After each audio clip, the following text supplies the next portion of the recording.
अस्सलाम वालेकुम नाज़रीन, अव्हांखे ॿुधाईंदो हलां त मुमताज़ मौलाई जे लाइ हिन नंढड़े मासूम ॿार बि आवाज़ उथारियो आहे। नाज़रीन, हीउ मासूम ॿार आहे जेको चवे थो अगर मुमताज़ मौलाई खे बि कुझु बि थियो असां बर्दाश्त कोन कंदासीं।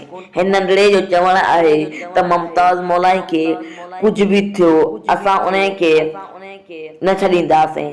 हिन मासूम जो चवणु आहे त असां मुमताज़ मौलाई खे का बि तकलीफ़ ॾिसण न ॾींदासीं। नाज़रीन, ही आहे उहा वीडियो, ॾिसो। मुमताज़ मौलाई सां जेको वेंदो हुन सां छॾींदमि। ही मुंहिंजो वाइदो आहे, मां छॾींदमि कोन। सॼे पाकिस्तान में जेको बि हुजे, चंड हुजे, मोर हुजे, केर बि हुजे, मां कोन छॾींदमि। मुमताज़ मौलाई असांजो दिलि जो टुकड़ो, केर बि कोन छॾींदमि। चंड ताईं मुमताज़ मौलाई